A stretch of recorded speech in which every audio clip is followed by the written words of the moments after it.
Damai sejahtera Allah yang melampaui segala akal akan memelihara hati dan pikiranmu di dalam Kristus Yesus.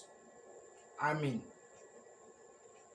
Bagian firman Tuhan yang akan kita renungkan pada ibadah ini terambil dari Markus 9 ayat 38 sampai 50. Perikop seorang yang bukan murid Yesus mengusir setan. Kata Yohanes kepada Yesus, "Guru, kami lihat seorang yang bukan pengikut kita mengusir setan demi namamu. Lalu kami cegah orang itu, karena ia bukan pengikut kita." Tetapi kata Yesus, "Jangan kamu cegah dia, sebab tidak seorang pun yang telah mengadakan mukjizat demi namaku dapat seketika itu juga mengumpat aku. Barang siapa tidak melawan kita, ia ada di pihak kita. Aku berkata kepadamu, sesungguhnya barang siapa memberi kamu minum secangkir air oleh karena kamu adalah pengikut Kristus, ia tidak akan kehilangan upahnya." Perikop siapa yang menyesatkan orang tentang garam. Barang siapa menyesatkan salah satu dari anak-anak kecil yang percaya ini, lebih baik baginya jika sebuah batu kilangan diikatkan pada lehernya, lalu ia dibuang ke dalam laut. Dan jika tanganmu menyesatkan engkau, penggallah, karena lebih baik engkau masuk ke dalam hidup dengan tangan kudung, daripada dengan utuh kedua tanganmu dibuang ke dalam neraka, ke dalam api yang tak terpadamkan. Di tempat itu ulatnya tidak akan mati dan apinya tidak akan padam. Dan jika kakimu menyesatkan engkau, penggallah, karena lebih baik engkau masuk ke dalam hidup dengan timpang, daripada dengan utuh kedua kakimu dicampakkan ke dalam neraka. Di tempat itu ulatnya tidak akan mati dan apinya tidak akan padam. Dan jika matamu menyesatkan engkau, cungkillah, karena lebih baik engkau masuk ke dalam kerajaan Allah dengan bermata satu, daripada dengan bermata dua dicampakkan ke dalam neraka, di mana ulat-ulat bangkai tidak mati dan api tidak padam. Karena setiap orang akan digarami dengan api. Garam memang baik, tetapi jika garam menjadi hambar, dengan apakah kamu mengasinkannya? Hendaklah kamu selalu mempunyai garam dalam dirimu dan selalu hidup berdamai yang seorang dengan yang lain. Demikian firman Tuhan. Salam, bagaimana kabar Bapak Ibu Saudara? Saya berdoa kiranya semua jemaat Tuhan selalu dalam keadaan sehat, damai sejahtera, dan penuh sukacita. Puji nama Tuhan. Tuhan Yesus senantiasa memberkati kita semua, panjang umur, sehat selalu, dan hidup dalam iman yang semakin teguh kepada Tuhan kita Yesus Kristus. Amin. Jemaat yang dikasihi Tuhan Yesus, pada ibadah ini kita akan merenungkan firman Tuhan dari Markus 9 ayat 38 sampai 50 dalam tema keikhlasan menerima diri mengutuhkan hidup kita. Bapak Ibu Saudara, di tengah-tengah tantangan hidup sehari-hari, orang cenderung memperkuat identitas komunitas atau kelompok sendiri. Orang juga ada yang menghalalkan segala cara untuk mengamankan kepentingan diri sendiri atau komunitasnya. Misalnya, mengorupsi uang negara dan atau lembaga tempat ia bekerja agar cepat kaya. Ada juga yang menempuh jalan kekerasan atau menonjolkan hal-hal negatif pada orang lain, terutama lawan politiknya, demi mendapatkan kekuasaan di tengah masyarakat atau bangsa, dan juga bisa saja terjadi di dalam gereja. Artinya, tangan, kaki, atau mulut, bahkan seluruh anggota tubuh bisa atau telah menjadi alat untuk memukul dan menginjak-injak sesama manusia dan merusak atau menghancurkan alam ciptaan Tuhan.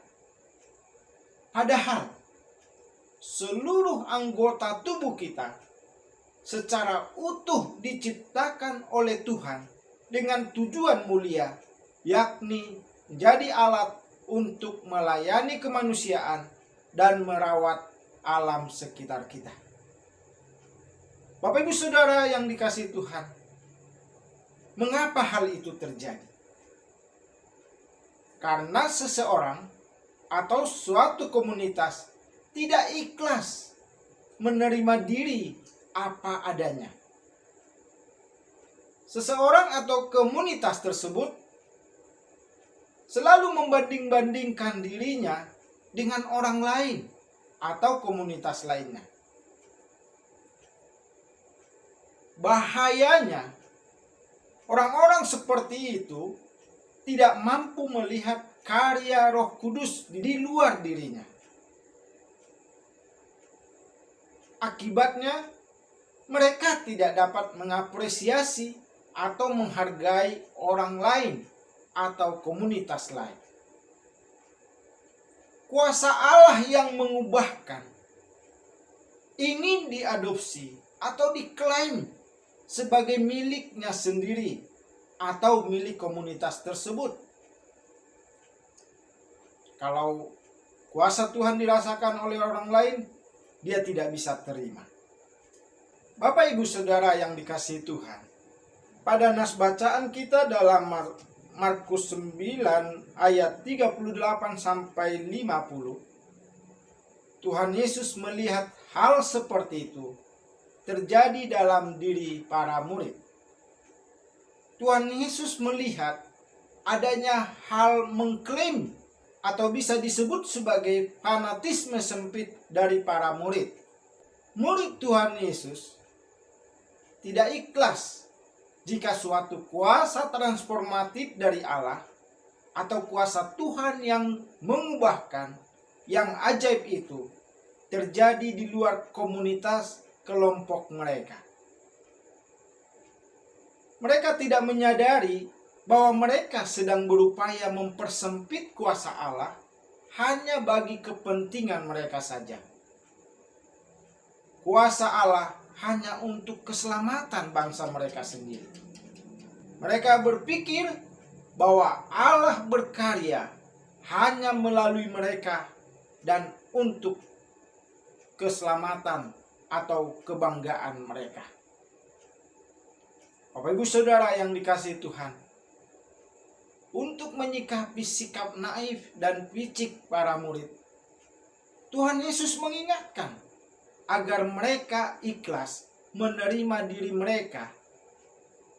Dengan demikian, mereka mampu mengapresiasi atau menghargai bahwa di luar kelompok atau komunitas mereka, kuasa transformatif Allah atau kuasa Allah yang ajaib dan mengubahkan itu bisa terjadi juga. Hal ini menjadi perenungan mendalam bagi kita, orang Kristen pada saat ini. Kita perlu renungkan bahwa bagi Tuhan Yesus, ukuran menjadi murid bukanlah sekadar menjadi anggota komunitas para murid. Sebagai pengikut Kristus, kita juga harus menjadi pelaku keadilan dan penyejuk situasi dalam kehidupan sehari-hari yang rumit dan kompleks. Ketika kita menemukan bahwa ada mulut, kaki, tangan, atau anggota tubuh seseorang menjadi alat kekerasan yang mengakibatkan ketidakadilan sosial atau ekonomi dan politik, serta kerusakan alam sekitar, kita tidak boleh diam. Dalam nas bacaan kita, secara metaforis, Tuhan Yesus mengajak para murid agar memangkas, atau dalam ayat Alkitab yang kita baca disebut memotong secara radikal egoisme komunitas atau kelompok. Egoisme komunitas atau kelompok telah membuat mereka buta terhadap kuasa ajaib Allah yang bekerja di luar komunitas atau kelompok mereka. Memang tidak mudah untuk keluar dari egoisme komunitas dan kelompok. Kita seringkali lebih merasa nyaman atau merasa at home dalam komunitas atau kelompok kita. Saat ini ada gerakan-gerakan populisme yang berbasis politik identitas keagamaan dan etnisitas atau kesukuan. Dan ini semakin menguat menjelang pesta demokrasi atau pemilu, baik pemilu kada maupun pemilu legislatif ataupun pemilu presiden. Kita tidak boleh menutup mata terhadap fakta sosial ini. Namun kita juga tidak boleh membuat kesadaran sosial keindonesiaan kita terhisap oleh kebencian sosial berdasarkan identitas keagamaan dan etnisitas tersebut. Kita perlu mengatasi kebencian sosial dalam kehidupan sehari-hari dengan keikhlasan menerima diri kita sebagai murid Kristus secara utuh.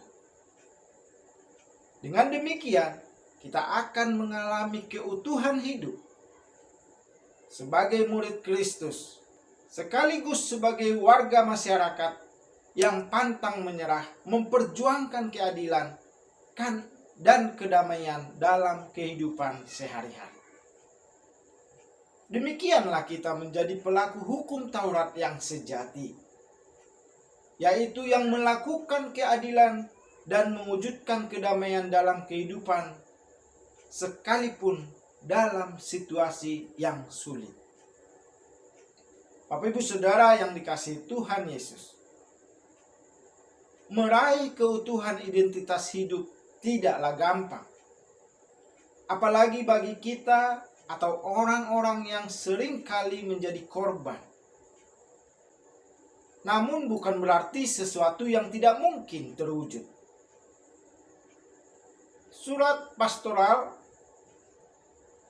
Rasul Yakobus mengungkapkan rahasia memelihara keutuhan hidup sebagai murid Kristus, sekaligus sebagai warga masyarakat yang bertanggung jawab bagi tegaknya keadilan dan terciptanya kedamaian.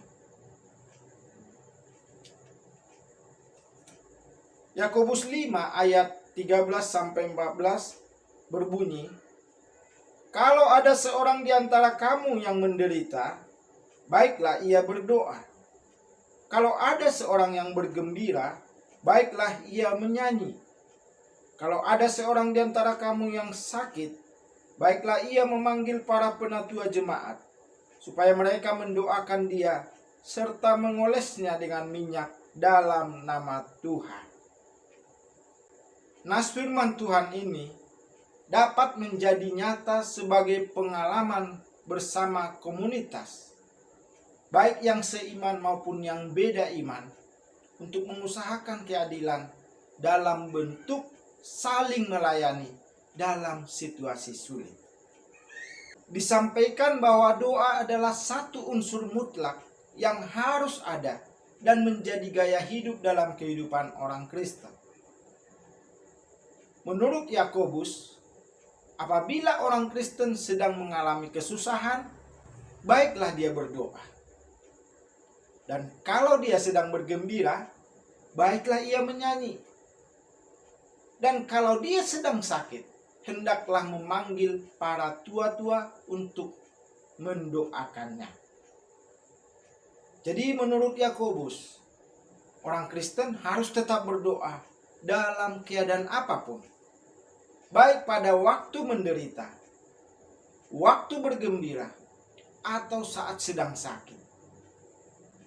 Doa dapat menjadi media kasih bagi orang Kristen di tengah kesulitan hidup warga di sekitarnya. Dengan berdoa bagi kebaikan orang lain, termasuk yang tidak seiman, kita telah menyatakan contoh konkret keikhlasan orang Kristen menerima dirinya dan kemampuan melihat kuasa Allah yang ajaib dalam kehidupan kita. Bapak Ibu Saudara, marilah kita merenungkan firman Tuhan hari ini secara mendalam. Kita merenungkan bahwa Tuhan menghendaki tubuh kita secara utuh mengalami kebaikan dan anugerah Tuhan. Kita telah diselamatkan dari kuasa dosa dan maut, dan seluruh tubuh kita persembahkan untuk kemuliaan Tuhan. Tapi terkadang penerimaan diri yang salah membuat seseorang melakukan tindakan yang melanggar firman Tuhan. Dia menjadi sang yang menyesatkan orang lain atau merugikan orang lain. Bapak Ibu Saudara, seseorang yang diciptakan Tuhan untuk memelihara alam semesta dapat menjadi perusak alam karena merasa dirinya kurang berharga. Kita harus senantiasa bersyukur kepada Tuhan atas diri kita dan atas apa yang Tuhan sudah berikan maupun yang Tuhan perbuat bagi kita. Dengan demikian, kita juga akan menjadi orang yang dapat bekerja sama dengan orang lain untuk menjadi berkat bagi sesama kita dan alam semesta ciptaan Tuhan. Bapak Ibu Saudara, dalam bekerja sama ini, hidup kita sebagai seorang Kristen menjadi hidup yang memberdayakan komunitas untuk kemuliaan Tuhan. Kalau kita memperhatikan bagian akhir dalam suratnya, Yakobus mengajak para pembaca untuk dapat melihat kekuatan dari sebuah persekutuan. Yakobus menunjuk kepada kebiasaan yang berlaku pada saat itu. Memanggil penatua ketika seseorang sakit. Mendoakan sambil mengoleskan minyak. Dan saling mengaku dosa. Yang pada waktu itu biasanya dilakukan oleh orang yang sakit kepada penatua yang mengunjunginya. Kalau kita memperhatikan, tidak semua kebiasaan itu dilakukan dalam gereja pada masa kini. Namun secara prinsip, gereja harus tetap menjadi sebuah komunitas yang mempersatukan setiap anggota jemaat ketika menghadapi suka atau duka dalam kehidupan ini. Firman Tuhan menyarankan adanya keterbukaan di antara anggota jemaat, baik pada waktu menderita maupun ketika sedang bergembira. Kita bernyanyi bersama ketika bergembira dan saling mendoakan ketika menghadapi penderitaan atau pergumulan. Begitu juga ketika berjuang menghadapi dosa. Maka dosa itu akan diampuni dan penyakit yang terkait dengan dosa itu akan disembuhkan oleh kuasa Tuhan. Bapak Ibu Saudara, kita harus selalu memahami bahwa sejak dahulu gereja merupakan suatu komunitas bagi setiap pengikut Kristus untuk menghadapi suka duka kehidupan ini. Dan kita melihat di samping peranan para pemimpinnya dalam hal ini disebut para penatua, juga diperlukan keterbukaan dan kedewasaan setiap anggota jemaat. Sekali lagi ditegaskan, diperlukan keterbukaan dan kedewasaan setiap anggota jemaat. Mengapa, Bapak Ibu Saudara? Agar fungsi persekutuan dalam gereja bisa berjalan dengan baik. Kita semua anggota gereja adalah manusia biasa. Namun di dalam persekutuan yang indah itulah kita memiliki doa yang besar kuasanya. Bapak Ibu Saudara yang dikasihi Tuhan Yesus, kita diajarkan oleh firman Tuhan sebagai orang percaya. Kita terbuka dengan keberadaan orang lain atau gereja lain dan merasakan kesatuan dan persekutuan dengan orang Kristen dimanapun dan dari bangsa apapun. Bapak Ibu Saudara, persekutuan yang indah dimulai dari keterbukaan. Keterbukaan dimulai dari menghargai pribadi orang lain. Tidak egois dan tidak egosentris. Bersama jemaat Tuhan di segala waktu dan tempat, marilah kita mewujudkan gereja Kristen yang esa sebagai tujuan hidup Kristen yang ekumenis untuk menyatakan kemuliaan Tuhan dan memelihara ciptaan Tuhan bersama-sama. Untuk itu, terimalah diri kita dengan penuh syukur sebagai orang yang ditebus dari kuasa dosa oleh darah Kristus yang tercurah di kayu salib.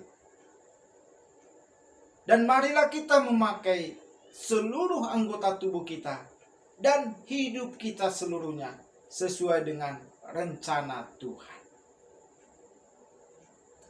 Demikianlah firman Tuhan bagi kita dalam ibadah ini. Roh Kudus memeteraikannya dalam hati kita dan menolong kita dalam melakukan firman Tuhan sehari-hari. Tetap sehat dan semangat. Tuhan Yesus memberkati dan melindungi kita semua. Amin. Mari kita berdoa. Bapa di dalam surga, terima kasih untuk firman Tuhan yang telah kami baca dan renungkan dalam ibadah ini sebelum kami mengikuti perjamuan kudus dalam rangka Hari Perjamuan Kudus Sedunia dan Hari Pekabaran Injil Indonesia. Tuhanlah yang meneguhkan kami dengan firman-Mu, supaya kami hidup sesuai dengan kebenaran-Mu dan melakukan apa yang baik dan berkenan di hadapan-Mu. Biarlah Roh-Mu yang kudus memeteraikan firman-Mu di dalam hati kami sekalian jemaat-Mu dalam ibadah ini. Dalam nama Tuhan Yesus kami berdoa, bersyukur. Amin.